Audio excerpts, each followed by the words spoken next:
My name is Eloin and I'm 28 years old. The day the bank said I owed $860,000 on a mortgage I never signed, my life split cleanly into a before and an after. And I remember standing in my small rented apartment, phone pressed to my ear, listening to a calm voice explain that I was officially delinquent on a loan big enough to crush everything I had ever worked for. While my hands shook so badly I had to sit on the floor. I asked the woman to repeat herself because surely I'd misheard. But she didn't. She explained it again slower this time as if I were stupid, telling me the address of a house I'd never seen in a neighborhood I'd never visited, purchased under my full legal name. I laughed at first, an ugly sound that surprised even me, and said, there must be some mistake because I had never applied for a mortgage in my life, let alone one that size. But she told me the documents were clear. The signatures matched, and the account had already been active for months. When I hung up, the silence felt loud, and the first thought that came to my mind wasn't fear. It was my sister. Growing up, everyone always said she was the golden one, the dreamer, the one who deserved more because she wanted more. Well, I was the reliable one, the steady one, the one who could be leaned on. I tried to convince myself I was being paranoid, but the truth hit me in waves as I pulled my credit report and saw it in black and white. A massive loan, a perfect payment history at first, and then missed payments stacking like bricks on my chest. That was when it turned out my sister used my name to buy her dream house. And the realization made my stomach twist because it meant someone I loved had planned this step by step with intent. I drove to my parents' house that evening, my mind replaying memories I had brushed off for years. How my sister always asked questions about my job, my income, my documents. How my parents would joke that I was good with paperwork and should help her. How they brushed off my discomfort whenever boundaries were crossed, when I confronted them.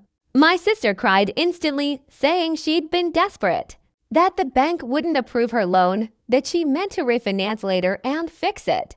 And my parents looked at me not with shock, but with calculation.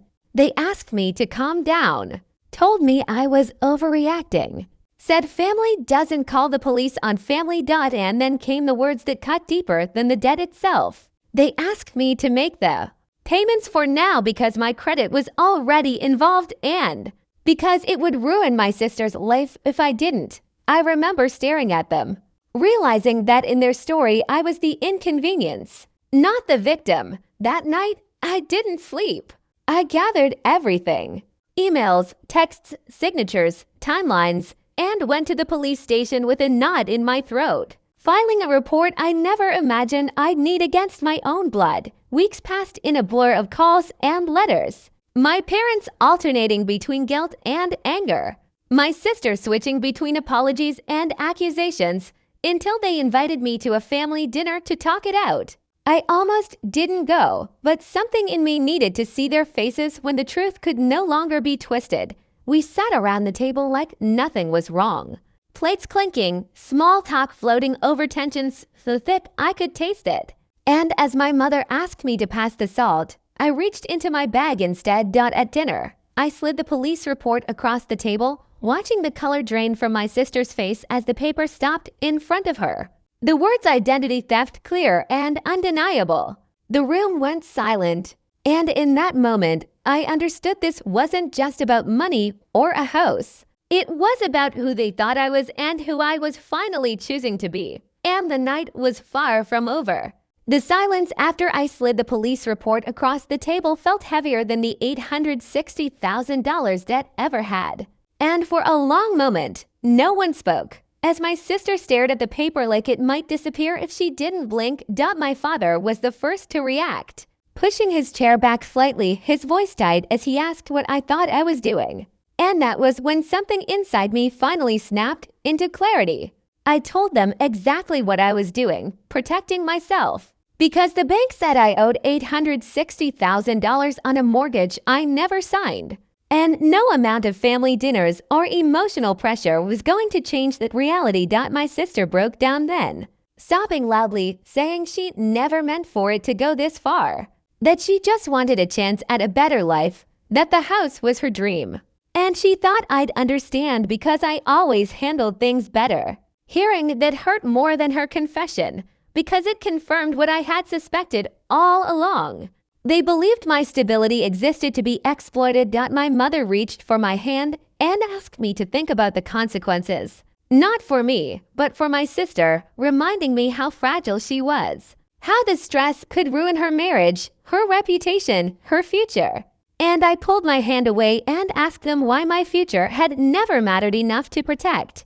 I told them that it turned out my sister used my name to buy her dream house. And instead of being horrified, they tried to make me responsible for cleaning up the mess. And that was something I could no longer accept. My father's tone hardened then, accusing me of betrayal, of choosing outsiders like the police over my own family. And I calmly explained that family doesn't steal identities, forge signatures, and gamble with someone else's life. The argument spiraled quickly. Voices rising, blame flying, until I stood up steadier than I felt and told them the investigation was already underway and there was nothing more to discuss. I walked out of that house knowing that whatever happened next would permanently change our relationships, but also knowing I had finally chosen myself. The weeks that followed were brutal. Lawyers, interviews, frozen accounts, sleepless nights. But slowly, painfully, the truth did its work. The mortgage was flagged as fraud.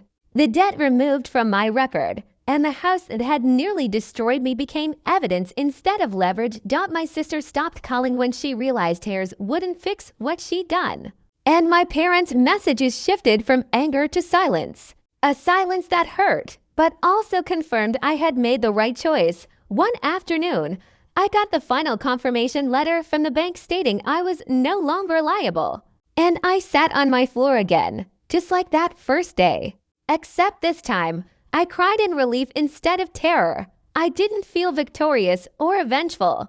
I felt free. And that freedom came with a clarity I wish I'd learned sooner. That love without boundaries is just permission for harm. Looking back now, I understand that night at dinner was never about reconciliation. It was about control. And when that control failed, the truth had nowhere left to hide. At dinner, I slid the police report across the table. And in doing so, I slid myself out of a role I had been forced into my entire life. If you're listening to my story and you've ever been pressured to carry someone else's burden just because you're strong enough, I want you to know that strength isn't silent suffering. It's choosing honesty, even when it costs you comfort. This experience didn't just expose a crime.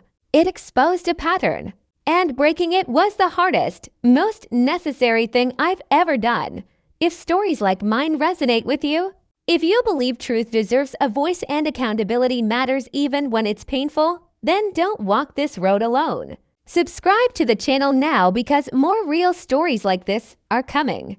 And sometimes hearing them is the first step to standing up for yourself.